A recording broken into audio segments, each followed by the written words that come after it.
សួស្តីមិត្តដួងព្រលឹងដ៏អស្ចារ្យសូមស្វាគមន៍មកកាន់កម្មវិធីសមាធិនាំផ្លូវកន្លងមកតើអ្នកបានចំណាយពេលខ្វាយខ្វល់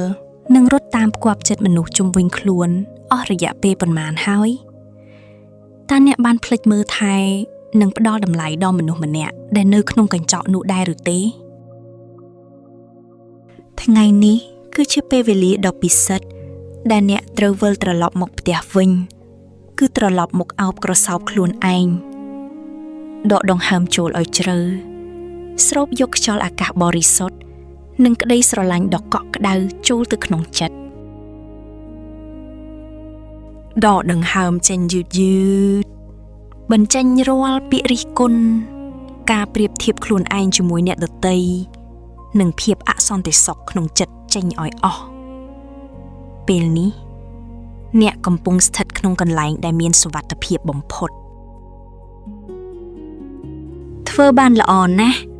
សូមស្វាគមន៍មកកាន់ Channel សមាធិនាំផ្លូវចងចាំថាច្បាប់ស្រូបទាញមិនមែនទាញយកអ្វីដែលអ្នកចង់បាននោះទេប៉ុន្តែវាទាញយកអ្វីដែលអ្នកស័ក្តិសមនឹងទទួលបាននៅពេលដែលអ្នកមិនផ្ដល់តម្លៃឲ្យខ្លួនឯងចក្រវាលក៏មិនអាចបញ្ជូនលុយកាក់ឬឱកាសល្អៗមកឲ្យអ្នកបានដែរប៉ុន្តែនៅពេលដែលអ្នកចាប់ផ្ដើមស្រឡាញ់ខ្លួនឯងជឿជាក់លើសមត្ថភាពខ្លួនឯងនិងដឹងថាខ្លួនឯងមានតម្លៃមិនអាចកាត់ថ្លៃបាននោះពិភពលោកទាំងមូលនឹងងាកមកគោរពនិងប្រគល់រាល់មហាសម្បត្តិមកឲ្យអ្នកដោយក្តីរីករាយពោលតាមខ្ញុំក្នុងចិត្តខ្ញុំស្រឡាញ់ខ្លួនឯងខ្ញុំមានមោទនភាពចំពោះដួងព្រលឹងនេះខ្ញុំជាមនុស្សតែមួយគត់ដែលមានអំណាចបង្កើតជីវិតដ៏ល្អឥតខ្ចោះខ្ញុំស្រឡាញ់ខ្លួនឯងខ្ញុំមានមោទនភាពចំពោះដួងព្រលឹងនេះខ្ញុំជាមនុស្សតែមួយគត់ដែលមានអំណាចបង្កើតជីវិតដ៏ល្អឥតខ្ចោះខ្ញុំស្រឡាញ់ខ្លួនឯងខ្ញុំមានមោទនភាពចំពោះដួងព្រលឹងនេះខ្ញុំជាមនុស្សតែមួយគត់ដែលមានអំណាចបង្កើតជីវិតដ៏ល្អឥតខ្ចោះឥឡូវនេះចូលស្រមៃឃើញពន្លឺពណ៌លឿងទុំចែងចាំងដូចព្រះអាទិត្យកំពុងរះឡើងចំកណ្ដាលដើមទ្រូងរបស់អ្នកដែលជាពន្លឺនៃអំណាចនិងទំនុកចិត្តសូមពោលអធិដ្ឋានចិត្តតាមខ្ញុំដោយភាពអង់អាចខ្ញុំជឿជាក់លើសមត្ថភាពបញ្ញាស្មារតីនិងទេពកោសល្យរបស់ខ្លួនឯងទាំងស្រុងខ្ញុំស័ក្តិសមនឹងទទួលបានជីវិតដែលស្ដុកស្ដំសេចក្តីសុខពិតប្រាកដនិងសេចក្តីស្រឡាញ់ដ៏បរិសុទ្ធខ្ញុំឈប់ប្រៀបធៀបខ្លួនឯងជាមួយអ្នកដទៃព្រោះខ្ញុំដឹងថាដំណើរជីវិតរបស់ខ្ញុំគឺអស្ចារ្យតាមបែបរបស់ខ្ញុំរាល់កំហុសក្នុងអតីតកាលគឺជាមេរៀនដែលធ្វើឲ្យខ្ញុំកាន់តែរឹងមាំ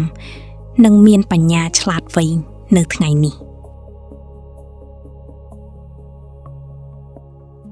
ខ្ញុំជឿជាក់លើសមត្ថភាពបញ្ញាស្មារតីនិងទេពកោសល្យរបស់ខ្លួនឯងទាំងស្រុងខ្ញុំស័ក្តិសមនឹងទទួលបានជីវិតដែលស្ដុកស្ដំសេចក្តីសុខពិតប្រាកដនិងសេចក្តីស្រឡាញ់ដ៏បរិសុទ្ធខ្ញុំឈប់ប្រៀបធៀបខ្លួនឯងជាមួយអ្នកដទៃព្រោះខ្ញុំដឹងថាដំណើរជីវិតរបស់ខ្ញុំគឺអស្ចារ្យតាមបែបរបស់ខ្ញុំរាល់កំហុសក្នុងអតីតកាលគឺជាមេរៀនដែលធ្វើឲ្យខ្ញុំកាន់តែរឹងមាំនិងមានបញ្ញាឆ្លាតវៃនៅថ្ងៃនេះខ្ញុំជឿជាក់លើសមត្ថភាពបញ្ញាស្មារតីនិងទេពកោសល្យរបស់ខ្លួនឯងទាំងស្រុង ខ្ញុំ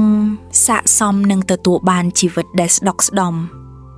សេចក្តីសុខពិតប្រាកដនិងសេចក្តីស្រឡាញ់ដ៏បរិសុទ្ធខ្ញុំឈប់ប្រៀបធៀបខ្លួនឯងជាមួយអ្នកដទៃព្រោះខ្ញុំដឹងថាដំណើរជីវិតរបស់ខ្ញុំគឺអស្ចារ្យតាមបែបរបស់ខ្ញុំរាល់កំហុសក្នុងអតីតកាលគឺជាមេរៀនដែលធ្វើឲ្យខ្ញុំកាន់តែរឹងមាំនិងមានបញ្ញាឆ្លាតវៃនៅថ្ងៃនេះសូមឲ្យរលកសញ្ញានៃការស្រឡាញ់ខ្លួនឯងនេះជ្រាបចូលទៅក្នុងកោសិការបស់អ្នកខ្ញុំជាមនុស្សក្លាហានខ្ញុំហ៊ាននិយាយពាក្យថាទេចំពោះអ្វីដែលមិនផ្ដល់តម្លៃដល់ជីវិតខ្ញុំរាងកាយចិត្តគំនិត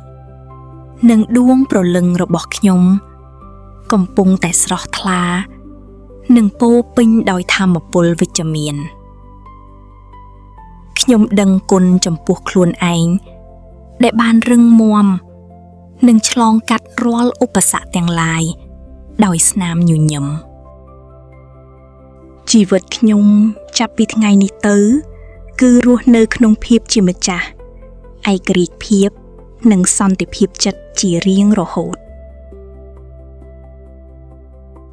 ខ្ញុំជាមនុស្សក្លាហានខ្ញុំហ៊ាននិយាយពាក្យថាទេ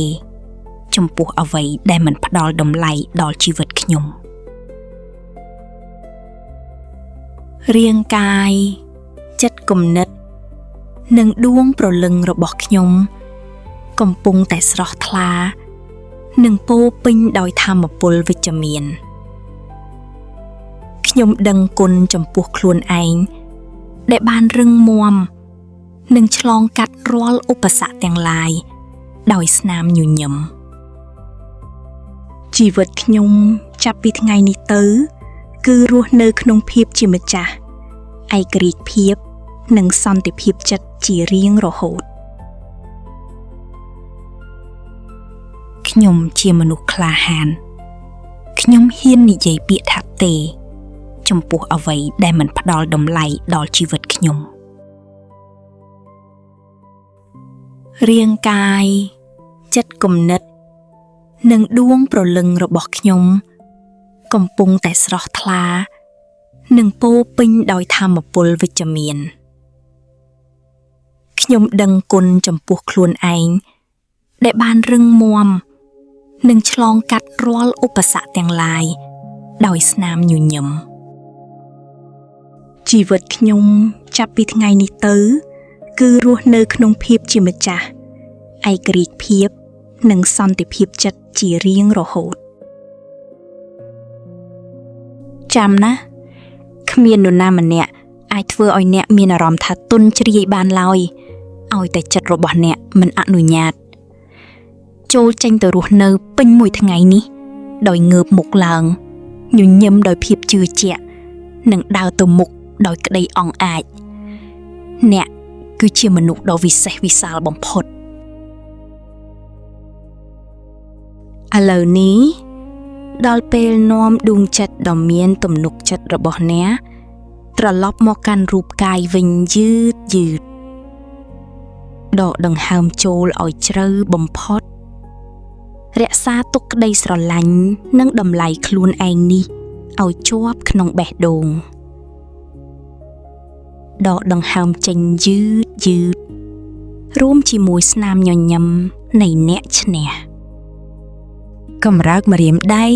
ម្រាមជើងយឺតយឺតរួចបើកភ្នែកឡើងវិញជីវិតដ៏មានតម្លៃកំពុងរង់ចាំអ្នកគ្រងរាជ្យហើយ